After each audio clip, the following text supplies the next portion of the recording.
हाय दोस्तों, मैं हूं एल। और अगर मैं आपसे हमारे सोलर सिस्टम के सबसे खूबसूरत और आश्चर्यचकित करने वाले विशेषताओं के बारे में पूछूं, तो आपके जवाब में सैटर्न यानी शनि ग्रह के रिंग्स तो जरूर होंगे। लेकिन क्या हो अगर मैं आपसे कहूं कि ये रिंग्स हमेशा नहीं रहने वाले हैं।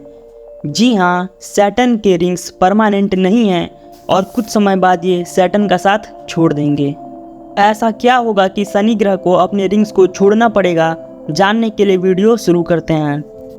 दोस्तों, इससे पहले हम इन छल्लों के विनाश के बारे में जानें, हमें इनके कुछ बेसिक डिटेल्स के बारे में जान लेना चाहिए। साल 1610 में पहली बार गैलीलियो ने शनि ग्रह के रिंग्स को देखा था। तब उन्हें लगा कि इस ग्रह के दोनों ओर कान लगे हुए हैं।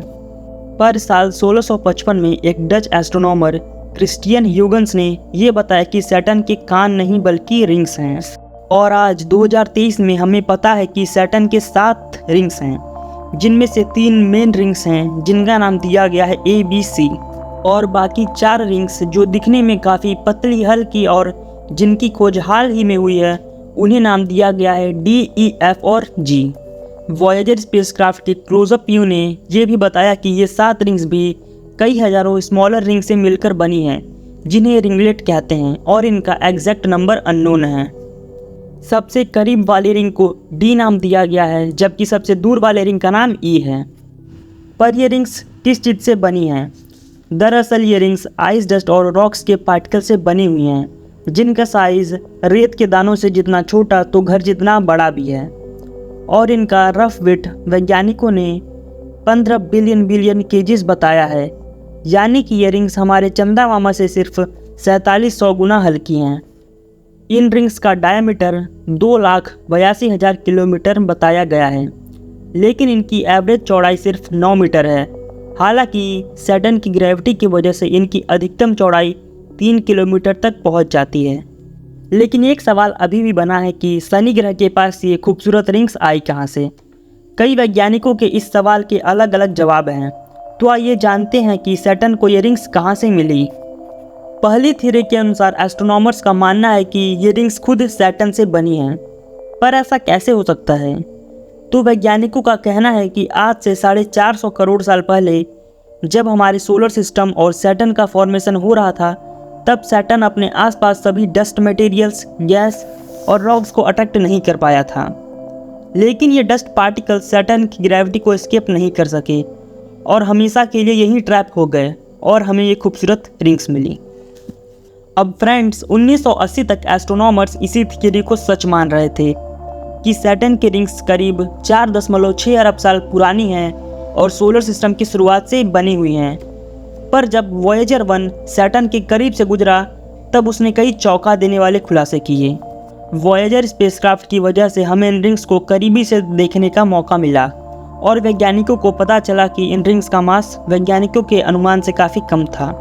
और हाल ही में कैसिनी स्पेसक्राफ्ट को 2017 में सैटर्न की स्टडी के लिए भेजा गया, और सरप्राइजिंगली कैसिनी ने भी वॉयेजर के डिस्कवरीज को सपोर्ट किया, और हमें पता चला कि ये रिंग्स काफ़ी ज़्यादा ब्राइट हैं, इतनी कि हम इन्हें धरती पर टेलीस्कोप से भी देख सकते हैं। फ्रेंड्स, अगर ये रिंग्स 1 अरब साल से ज़्यादा पुरानी होती तो ये एस्ट्रॉयड, स्पेस डस्ट और मीटियोरॉइड के रैपिड कोलिजन से हमें इतनी ज़्यादा ब्राइट नहीं दिखती। एस्ट्रोनॉमर्स का कहना है कि ये रिंग्स सिर्फ 10 मिलियन से 100 मिलियन साल पुरानी हैं, और इनका फॉर्मेशन हाल ही में हुआ है। दूसरी थियरी के अनुसार ये रिंग्स का फॉर्मेशन सैटर्न के आसपास गुजरे एस्ट्रॉयड, स्पेस डेब्रिस और मेटियोरॉइड से हुआ है, जो कि सैटर्न की ग्रेविटी को एस्केप नहीं कर सके, और सैटर्न और उसके मून की ग्रेविटी से ट्रैप होकर यहीं पर रह गए, और समय के साथ साथ एक दूसरे में कोलाइड होकर छोटे छोटे टुकड़ों में बट गए। लेकिन इस थियरी में भी एक लूपहोल है। हम सब जानते हैं कि हमारे सोलर सिस्टम में सबसे ज़्यादा ग्रेविटेशनल फोर्स वाला प्लैनेट है जुपिटर, और सबसे ज़्यादा एस्ट्रॉयड और मीटियोरॉइड्स के हमले भी जुपिटर पर ही होते हैं। तो जुपिटर की ऐसी ब्यूटीफुल रिंग्स क्यों नहीं हैं? अब ये लूपहोल तो फ्रेंड्स रिंग्स की इस थियरी को समाप्त करता है। लेकिन आप घबराइए मत, हमारे पास एक और थियरी है जो इन रिंग्स की ओरिजिन को एक्सप्लेन करती है। इस थियरी के अनुसार इन रिंग्स का फॉर्मेशन हुआ जब इस गैस जायंट का एक मून सैटर्न के काफ़ी करीब आ गया। आज से करीब 100 से 200 मिलियन साल पहले जब सैटर्न का एक मून, जो आज अपना अस्तित्व खो चुका है, वैज्ञानिकों ने इस मून को क्राइसिलियस नाम दिया है। वैज्ञानिकों का कहना है कि सैटर्न के सबसे बड़े मून टाइटन की ग्रेविटेशनल फील्ड की वजह से क्राइसेलिस सैटर्न के नज़दीक चला गया होगा और जैसे ही ये इरोस लिमिट में आया होगा शनि ग्रह ने इसके टुकड़े टुकड़े कर दिए होंगे। अब दोस्तों मून का ज़्यादातर भाग सैटर्न ने खुद कंज्यूम कर लिया, पर जो स्मॉल फ्रैक्शन बच गया वो आज हमें रिंग्स के फॉर्म में दिख रहा है। हम जानते हैं कि सैटर्न के ज़्यादातर मून्स आइसी हैं, तो ये थ्योरी रिंग्स के आइसी नेचर को भी एक्सप्लेन करती है।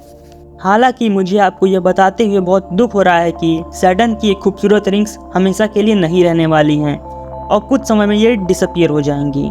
नासा की इस प्रेडिक्शन को यूरोप की ईएसए और जापान की जाक्सा ने भी सही माना है और इस थियरी का नाम दिया है डूम्सडे प्रेडिक्शन। जैसा कि हमने आपको बताया कि ये रिंग्स मेनली आइस, रॉक्स और डस्ट से बनी हुई हैं जिनका कोई फिक्स्ड ऑर्बिट नहीं है। जब भी ये आपस में या कोई आउटर मीटियोराइट इन रिंग से टकराता है तो इससे इन पार्टिकल का बैलेंस डिस्टर्ब होता है और साथ ही इनमें इलेक्ट्रिक चार्ज भी डेवलप होता है। ठीक यही फेनोमेना तब भी होता है जब सन से निकला एक जियोमैग्नेटिक स्टॉर्म इन रिंग्स को हिट करता है। चार्ज एक्यूमुलेट होने की वजह से सैटर्न का इलेक्ट्रोमैग्नेटिक फील्ड इन रिंग के पार्टिकल को अपनी तरफ अट्रैक्ट करता है और जैसे ही सैटर्न की क्लाउडी एटमॉस्फेयर में ये पार्टिकल्स एंटर करते हैं ये स्मॉल पार्टिकल्स वेपराइज हो जाते हैं। इसी तरह थोड़ा थोड़ा करके ये रिंग्स पूरी तरह ख़त्म हो जाएंगी और इस फेनोमेना को रिंग रेन नाम दिया गया है, जिसमें सैटर्न अपने ही बच्चों को खा जाता है।